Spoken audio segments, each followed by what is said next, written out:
Hello everyone. So in the previous session we discussed about phototransduction, how light energy is converted into electrical energy and what is the main pathway of how this electrical energy is transmitted to the visual cortex.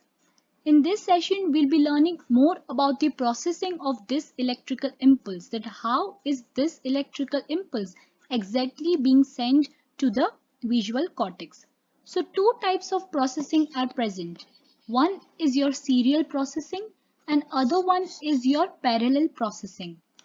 Talking about the serial processing, serial simply means sequential processing, sequential or stepwise processing. That is, once the receptor potential is generated in your photoreceptors, that is your rods and cones, this potential or impulse will be sent to the bipolar cells.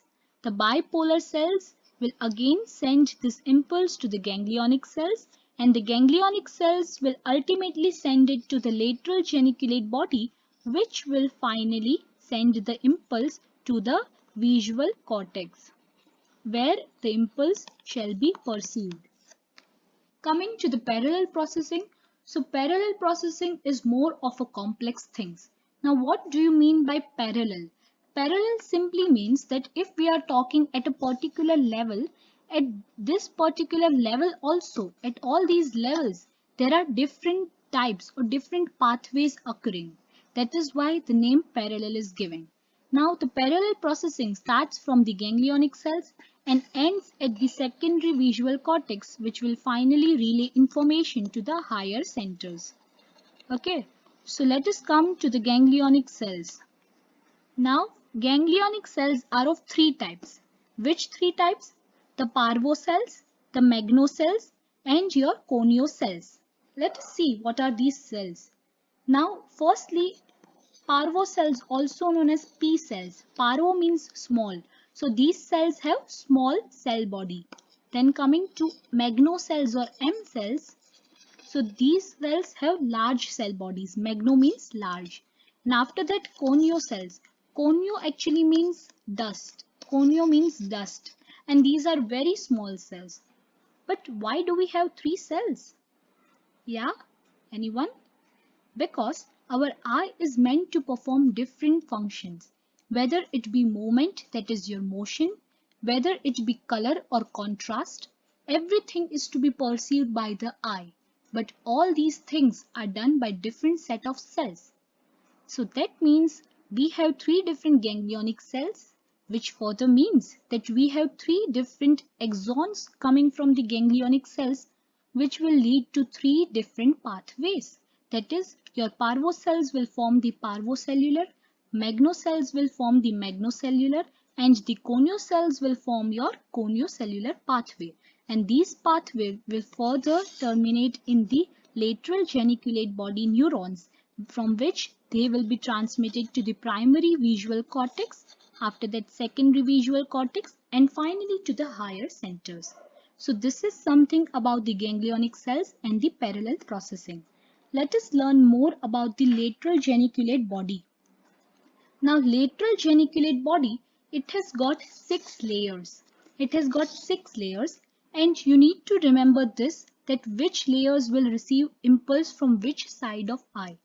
Now layers 1, 4 and 6, 1, 4, 6, they will receive impulse from the contralateral eye. For instance, if this is your layer 1, this is your layer 1, 4 and 6, your 1, 4 and 6, so they will receive impulse from this right eye. Left eye lateral geniculate body will receive impulse from the right eye. Similarly, the right side of lateral geniculate body will receive impulse from the left eye. In this also, the different ganglionic cells will be present in the different layers of lateral geniculate body. So, talking about the magnocellular cells, so they are present in layer 1 and 2 of LGB. See, you see here the pink layer, the layer in the pink color over here. So, magnocellular cells, they are present in layer 1 and 2 of LGB. Talking about parvocellular, so parvocellular, they will be present in layer 3, 4, 5, 6. They will be present in the layer 3 to 6. And finally, your coniocellular cells, they will be located in between these layers. They are present in intralamellar region located between the layers of magnocellular and parvocellular layers. Okay, so this was about the lateral geniculate body. And if you can closely appreciate this diagram, then you can see that layers 1, 4 and 6, layers 1, 4 and 6, they are having fibers from the contralateral eye, you see, and 2, 3, 5, 2, 3 and 5, they are having fibers from the same side of eye. So this is very important and you need to remember the names of these layers. Fine. Now let us talk a bit about the differences in the magnocellular and parvocellular cells. It is really very important. Firstly, we'll talk about the color contrast. So the color function is mainly done by the P cells, that is your Parvo cells. The contrast is done by your M cells. Luminance contrast, it is high with M cells. Talking about spatial frequency and temporal frequency. So spatial frequency is high with P cell. They are more sensitive to spatial arrangement, whereas the temporal motion arrangement or frequency is more sensitized by the M cells.